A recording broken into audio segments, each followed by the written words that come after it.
We are back. We are live. We are here. It is time. What about like 10 minutes late? Something like that, huh? But ladies and gentlemen, boys and girls, kids, parents, everybody of all ages, we are currently coming to you live. And you know what? I should have renamed this title The State of the North Carolina Address. Like, that's what tonight's episode is.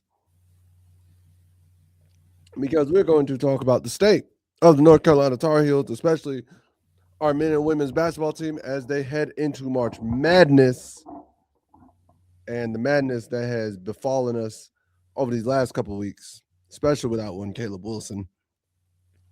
First and foremost, on a positive note, we did get the win on Louisville.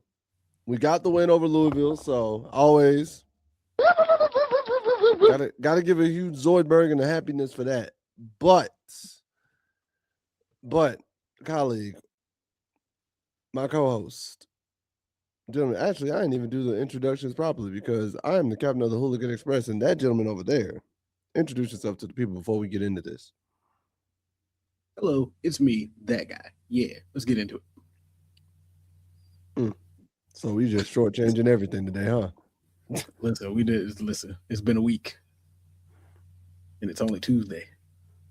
Yeah. You can say that again. So, your takeaways. I'll get into my takeaways, but I'll let you go first. Then I'll go into my spiel. So, first takeaway, which I know we're probably going to sit on for the longest, is they almost did it again. They almost somehow, some way, let this game slip away from them. Luckily enough, they buckled down just enough to come away with the win. Because at the end, because when I tell you, had they lost that game,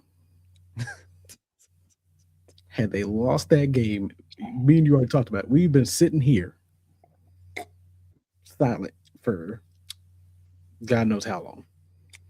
Just silent. We wouldn't have said that. Not even gonna lie to y'all, this podcast probably would have been at least minimum 20 minutes of just us being quiet. Just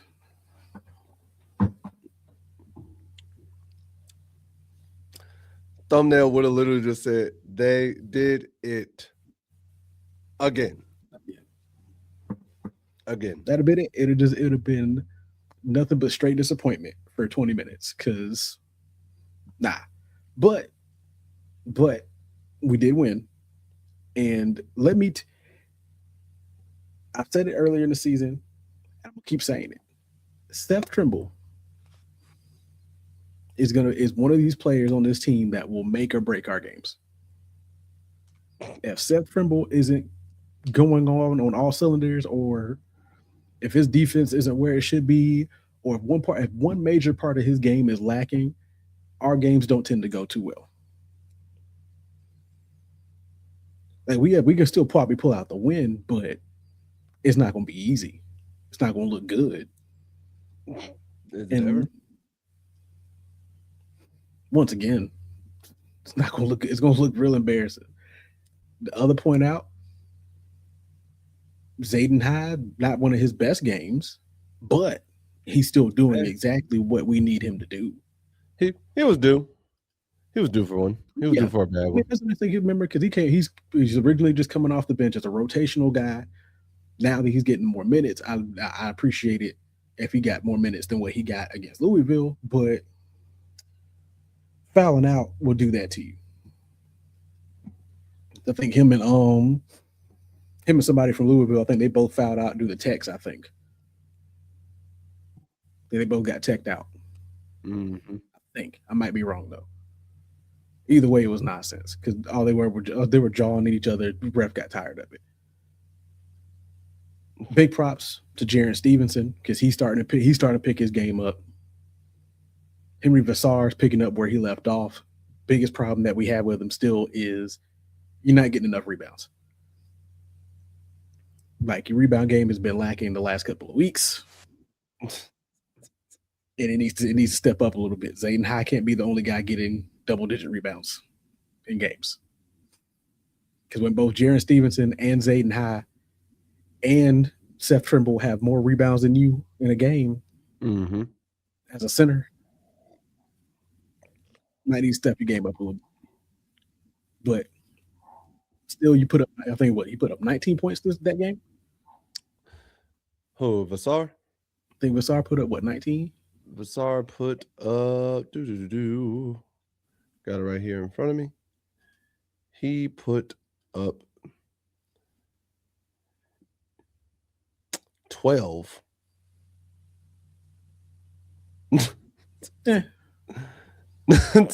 No, ain't no. He put up 19 against Syracuse. That's who it was. Yeah, I know it was one of the two games. I just couldn't remember which one. But I mean, still, at the end of the day, like we need some more rebounds out of you, buddy. Let's just keep it a butt, a stack, a thou, a Billy Wow, because my guy, 3 other people ain't supposed to be out rebounding you unless he's in the same spot you in. Because check this out. So yeah. Actually, listen, I got my takeaways when you let me get to go. I got my takeaways. Oh yeah, I got a couple more here. Because here's the problem: when Bogovac, Trimble, Zayden High, and Jaren Stevenson have more rebounds than you, and heck, if Derek Dixon would have got 2 more, he still would have had more than you. You had 2 rebounds all game. Do better. As a center, we need you to see you have at least 6 as a center. I can understand some of them just getting bounced out your hand. I get it, but overall, you got to do much better than this. Outside of that, I think this is probably the best this team has closed out a half in a while. It wasn't the half that really mattered, but. It was a good play. It was a good game. I'm gonna leave it at that. What's your takes? All right, because it seems like we need a little bit of energy in this building. Let's turn it up a notch. Let's pick this up a bit. Well, I'm being a little quiet because I'm trying to they're putting. Oh no, I understand why you're quiet. I'm gonna turn this up a notch because 1, my nephew can't hear me. Nope, he can't. My nephew can't hear me. But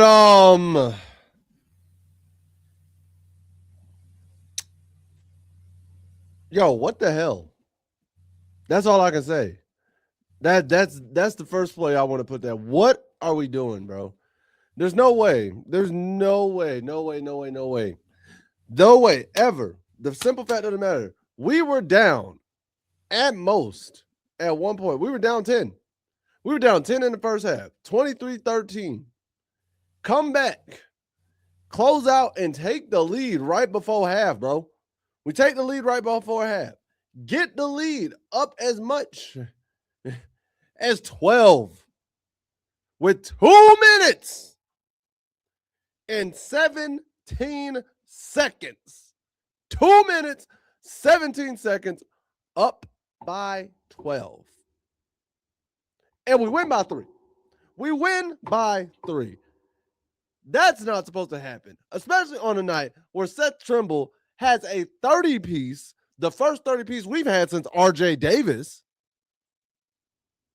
The first 30 ball we've had since then. And you want to waste it away and piss it away like that? Bro, we were up by 5 with 9 seconds to go in the game. And the bad part is we missed both of those free throws. They have a very legitimate chance of just having a random tip in to tie this game and go into overtime. 9 seconds? I'm not thrilled. I'm not happy. The only positive caveat I can do with this team in this game is the simple fact of the matter, when it comes to March Madness, we know how to win a close one. When it comes, no. Let me get these off first. We know how to win a close one, and we know how to blow a lead. So you know what? That's perfect for March Madness because no lead is safe in March Madness. You can be up by 20, 25. All of a sudden, you have the accountant that's going to be working at Enterprise next year or State Farm go off and give you 9 threes straight in the second half, and you got to be able to bounce back. So you know what you do? You got to know how to be in these games. So I'll give you that. However, Hubert Davis, please, for the love of God, for the love of all that's good and holy, if you don't know how to tighten up and contest threes and sit there and have a better defense by this time next year, I'm calling for your resignation. I will run up on Chapel Hill and make sure that everybody on campus knows, hey, yo, Hubert, you gotta go. Thank you for your time. Thank you for your love. Thank you for your admiration. But you know what? I need your resignation. Get up out of here. When I look at this stat line, Vassar, whatever. It don't matter who you are because what these rebounds are doing are subpar. I'm sick of it, bro. I am tired of it because 2 rebounds. You're the biggest dude. You are the biggest dude on the court more times than not. And you're sitting here giving me 2 boards? 2 boards. That's what you're giving me. You went 6 of 12 from the field, so I guess I can be happy that you actually scored. But guess what I need you to do? Go grab a board because this is about when Bogovac has more rebounds than you. You've disgusted me. When Zayden High, the freshman that we just start, he might be a freshman, he might be a sophomore. I apologize, Zayden. I'm going up. Sophomore? Yep, sophomore. Sophomore, okay. Zayden, I apologize. I don't want to get your class wrong, bro. But Zayden, we just started giving him rotational minutes. 6 boards. Stevenson, 7 boards. Seth Trimble did more on the boards than you. And I'm asking this man also to go give me 30 while Caleb Wilson is out. What are we talking about here? What are we doing?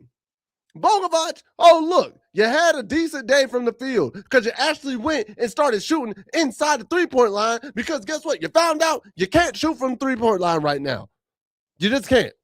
So you did the smart thing and went inside the arc, and you know what you did? You shot 50%. Guess what? It's crazy what happens when you sit there and decide, you know what? Maybe I need to take it inside. Maybe I need to go get a layup. Maybe I just need to take the mid-range because my three-pointer is not hitting. And look what you did. You did decent. You're still trash, but you did decent. Even trash can smell good on a decent day with a Glad bag. So you know what? I'm not even mad about that. Then when I'm sitting here looking at Zayden High, I'm not even mad at you, my boy. 4 points. You gave me 6 boards, 3 assists. You know what? I can't ask you to always hold up that high level. It's basketball. It happens. We sit there and we all have days where we're great one day and we're just not there the next day. But you still contributed in other areas, and that's what I like out of you. I like the effort. I like the hustle. You did what I needed you to do in the absence of Caleb Wilson, so I'm not mad at you. I do want Kyan Evans, you went 1-1 from 3. Okay, you did decent. I'll give you that. And then Derek Dixon, 24 minutes, 7 points, bro.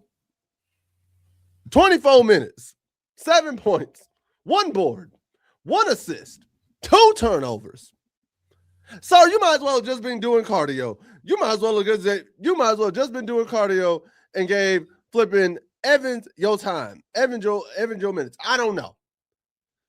I'm just saying.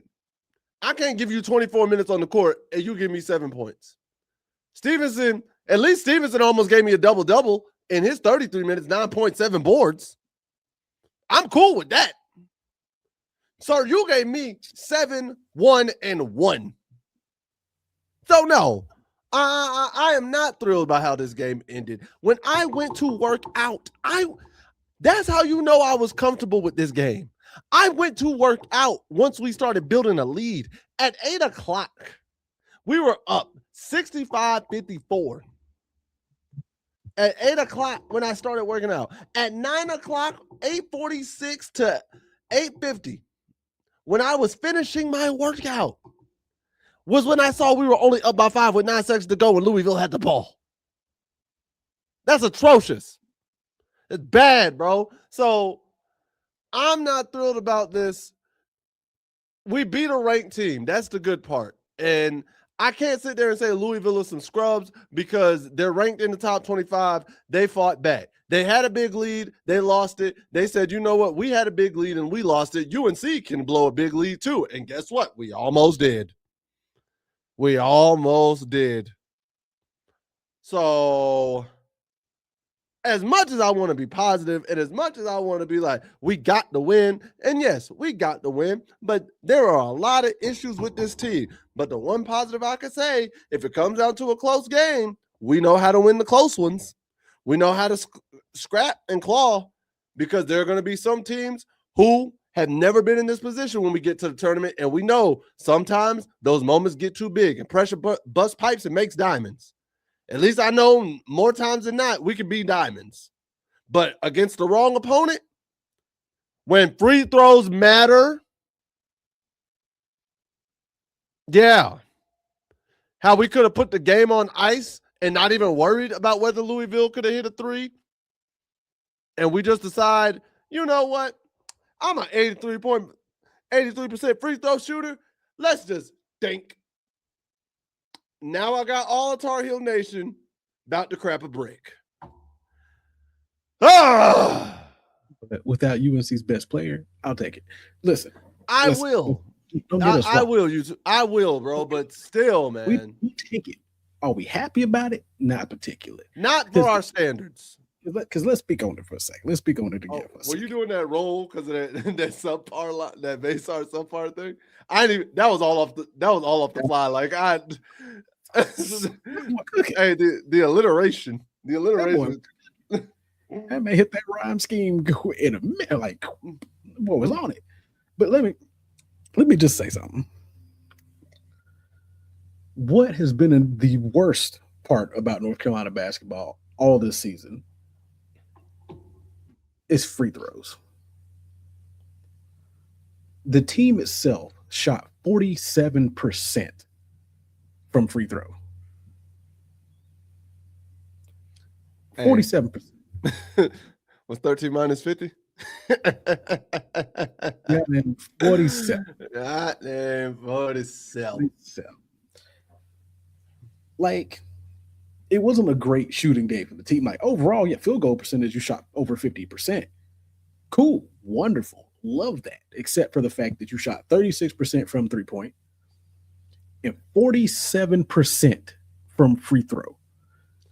If Louisville shoots the same percentage as us, they win this game from the field. If they shoot the same percentage from the field as us, they win this game. Oh, yeah, because they shot 73% from free throw line. That's what I'm saying. We both went 36% from three. So if they shoot 54% from the field on the same shots they got up, they win. Easy. And the only reason why they didn't is because Brown Jr. Up threes. Yeah, they're starting. He shot 14 3-pointers. Conwell shot 11. Nobody, like, the next highest amount after that was McNeely, who shot 5. So I'm glad they plays in, not trying to force him to be a shooter. You gotta let him in that environment. Let him go and do it. He's best going downhill and getting into the paint and mid range. You gotta let him go downhill. Because at the end of the day, Trimble is the head of this team. He's the leader of this squad. Period. You can't say it's Vassar. You can't say, like, as good as Caleb Wilson is, you can't say it's Caleb Wilson either. Trimble, when he is on the court, is the leader of this team. I say it's Wilson when Wilson knows it's time. Wilson's the takeover. Wilson's the closer. Like, when you need him to go, when you like, hey, yo, we need a bucket, just go get it. Wilson's that guy. Wilson's the guy you put the ball in the hand. You know, tell if Trimble isn't already setting the bar high, like effort-wise, for the rest of the team. The rest of the team doesn't. We'd look bad because against NC State, Trimble looked bad. Yeah. First half against Syracuse, he looked bad. Mm-hmm. Come that second half, when the second half came around, the rest of the team woke up. So it's like, because on top of that, he's also one of the best defensive players that we have. Yeah. If not the best defensive player we have. And let me speak on that too.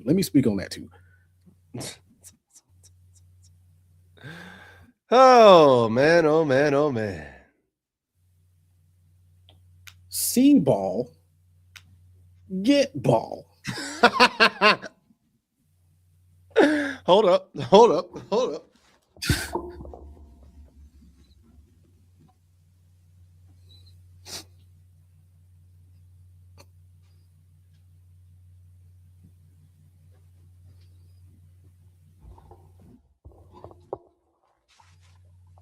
You see this? You see it? Y'all all see it. Get ball. I see spot. See spot run. Spot see ball. Spot chase ball. There was too many times in that first half. There was way too many times in that first half where, sure, you got guys coming off the screens, but there's nobody moving up to stop the shot coming off of the screen. Nope. Why are we just watching the guy who's supposed, like, why are we watching the guy getting screened have to come out from up under the screen or chase over top of it, and there's nobody to slow the ball down? Because they don't hedge. They don't hedge hard, because here's the thing. The way it's supposed to work, anytime that screen happens, anytime you see, especially if it's a good screen, not that, honestly, that weak, like, oh, I'm just kind of in the way screen. Like, I hate screens like that are kind of just weak. I've always been taught, if you're setting a screen, you make sure you are getting contact on that person and, like, making sure that you set it so they can come off. Once they come off, if you let Wilson and Trimble play their game, UNC is hard to beat, but Davis loves shooters. I don't. I mean, that's true, though. That's true. My thing is this. You don't even have the right people on the team who are the shooters shooting the ball. Like the actual shooters you have aren't good shooters. Not even that. You don't have the right shooters on the floor. True. You have Bogovac out there to shoot threes, and he has not been doing that all year. Not been good at it all year. Like, but check this out. When your big men are better 3-point shooters than the 3-point shooter, I'm saying, like, what are we doing? Like Trimble's not, like I said, Trimble, he's not a 3-point shooter, and that's fine. He's a slashing, attacking guard, which works perfectly when you set the right pick and roll with him, and you sit there. You can let him come off that pick, come off that roll, hard screen, double screen, whatever you want to do. If you want to do two of them, let him get that angle on somebody and go downhill and force them into a compromising position. Then you can have a guy like, crazy enough, Vasar is a better 3-point shooter than Bogovac. You can have Caleb Wilson crashing down and Vasar staying out. Now you're in a compromising position. Who do you deal with? Do you deal with Trimble getting you on a tough bucket, the lob to Caleb Wilson, or Zayden High, and then you got Vasar who can knock down the 3-point shooter, or you can always switch it because Vasar can come downhill and then step out. It's things like that. And on the defensive end, when you were talking about the hedge, I just hate it because I've always been taught defensively, if you see your man, if you see your teammate get hit hard with a screen, you got to come up and protect him, even if it's for a split second. Because at the end of the day, if you come up and protect them, yeah, that might put us in a compromise for the pick and roll. That's where help defense is supposed to happen on the back end. But then also, if you step and hedge, you can force that defender, that ball handler, to do something that you want him to do. So it's like, if you can force the ball handler to come off, he's like, oh, I got a big on me. Hold up, I want to take my three because he's coming to close out. And you like fake it or you hedge it hard and then drop back. Now he's picked the ball up. Now your teammate can get back to him and you can still cover that rolling man to the basket and things of that nature. So here's the problem. So here's the problem that I saw. In those moments where there was supposed to be, he said, man, UNC should hire you. You can do as good a job as Davis. I'm just saying, bro. Here's the problem that I had. So on those situations where there was supposed to be a hard hedge, if you see your guy coming up, because normally how I call it If you see your guy coming up to set a screen, you need to be on the other side of that screen ready to go. You need to be prepared, ready to come up. Sure, they were hedging, if that's what they want to call it. Not hard enough. But you had guys, if that's what they want to call it, what they had was you'd have guys setting screens, their defenders back here. Nobody's stepping up. Nobody's ready to get in the way of the guy with the ball. And even worse, when you have guys like Brown, who is known to be pulling up 26, 25-foot three-pointers, especially when you give him space to shoot it, why is nobody already up there to defend that three?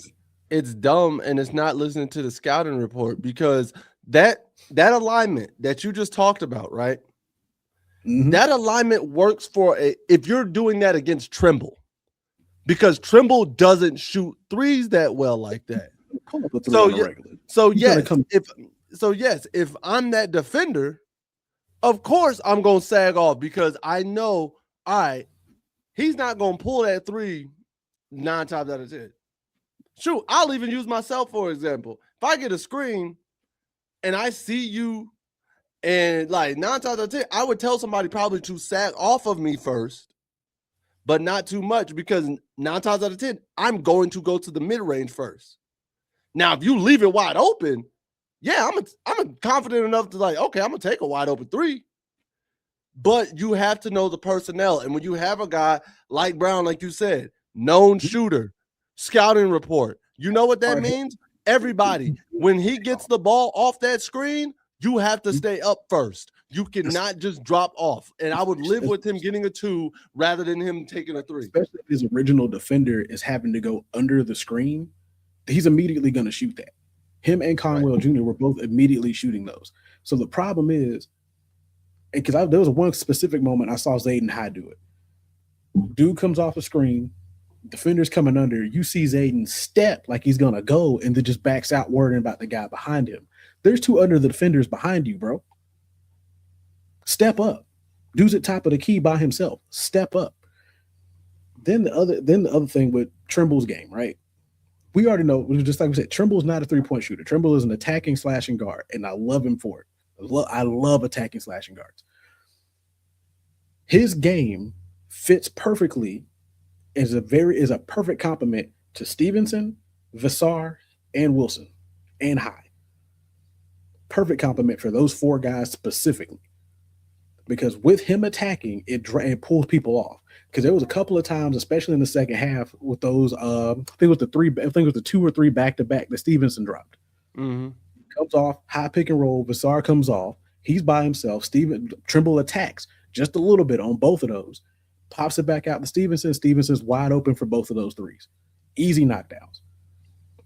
Because you have to respect him. Because you have to respect the man attacking you. Man's already dropped 30 on you.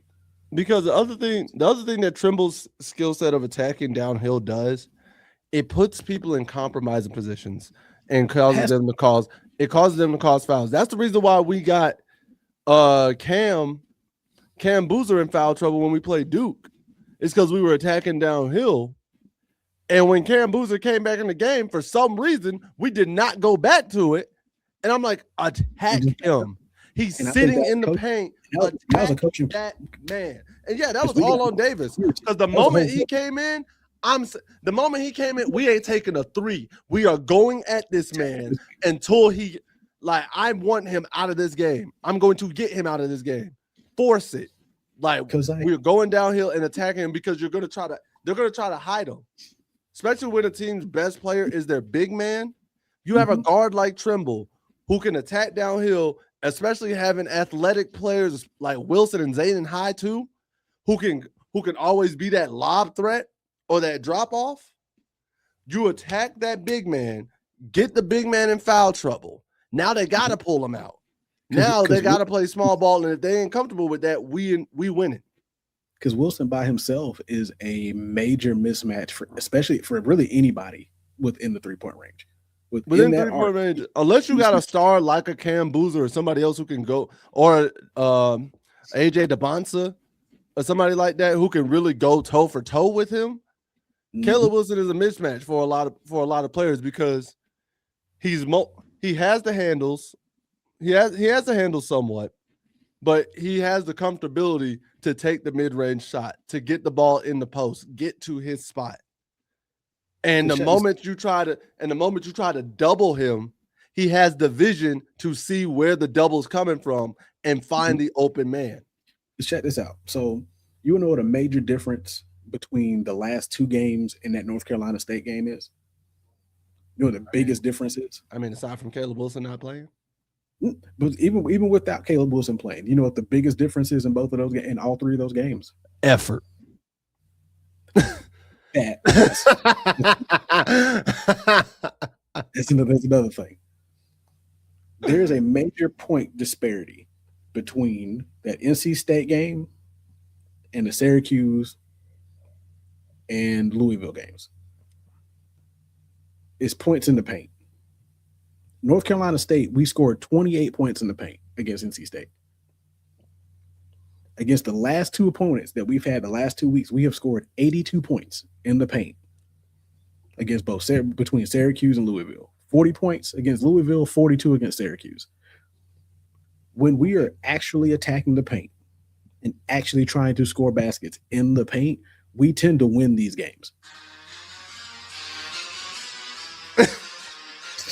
Get out of here. Hey, that's what happens, bro. Like, I'm just saying, when we attack the paint, we do well. We have to stop trying to beat other teams. And I get currently in this day and age of basketball, everybody wants to be a three-point shooting team. Everybody wants to be that team that like can knock lights out, and you have to have shooters. You do. But when your team isn't composed or built, or their strength isn't to be shooters, stop trying to force them to be a team whose strength is shooting. Because if we're being real about it, Wilson and Trimble need to get the ball on them. Yes, especially that's the other thing. If we, I'm gonna be honest with you. If we got, I want to say we got another guard too that I was looking at. If we got Trimble off ball and was setting back screen action for Trimble to come off, like let's say, for example, right? You got one guard bringing the ball up. Trimble's in the corner. Then you got Wilson comes, sets a screen over the top. Trimble comes off, curls it tight, like he's going to the mid-range, right? He curls it tight, cuts off. He now has that mid-range elbow jumper. If they both jump, if the big man now who sees Trimble is like, oh, I got to go contest it, Trimble immediately can dish it to Caleb Wilson rolling on that backside, or just toss that lob from the short corner. He's catching a body and one. And you can do the same thing with Caleb Wilson, having Vassar set a down screen for him. He curls off of it from that corner going into the paint. The funny thing is, like I said, they set that up for Stevenson all the time. The only difference is he's just not rolling to the paint, but they have him screened up rolling off of that. Off the 3-point line. But even a lot of people, they go up to the three. But it's like if you curl that tight and go to the mid-range, especially for a guard like Trimble, who is an attacking guard, tack downhill, you're going right into your pocket. It's comfortable because I do it. You're going right into the pocket, right? You're already at the mid-range. You're at a comfortable spot that you can pull up from, but you can also go attack, get that contact, get the and one. And you can force the defense in a compromising position, because now if they see you, the other side, if he decides to cheat because he knows you're coming mid-range, your man is literally looking you dead in the face. Now he's just sitting on the three-point wing. Boom, you kick it back out to him. He's already in comfort, in position, ready to pull the three, and that can actually be a legit good shot. It can be so beautiful. The unfortunate piece about that is, though, that's what teams have been doing to us to get 3 points. Exactly. Been doing it to exactly. Because when you know your personnel, you can make that work. That's the thing. I don't think Davis knows Davis his don't. personality. Davis. We've been saying that all year. You two said it. Sloth said it. We've said it. Davis does not use his personnel to their full strengths. That's the issue with him. That is legitimately the issue. Davis does not use this roster to its full strength and use the personnel the way it needs to be utilized. It's like he doesn't set up his team to succeed. He doesn't set up his players to succeed. Like, you're not setting them up for the right situations. But when you let them play, when you just let them play their game, it works out so much better. You have games where you see like players like Trimble drop 30. You have games where you see Vassar putting up 19, Jaden High. You can have a Caleb Williams go give you a 23, 25 piece game easily. Without you just let him without him feeling like he's exhausted and having to work the whole time for it. So like it's just like it's like the adjustment just isn't there. It's like the willing to adjust to your players just isn't there. I don't know why. I don't know what it is. You've been here for 5 years. You should have figured it out by now that you have to adjust to what you got. Luckily enough, you have a good enough team that can adjust on their own to make it work.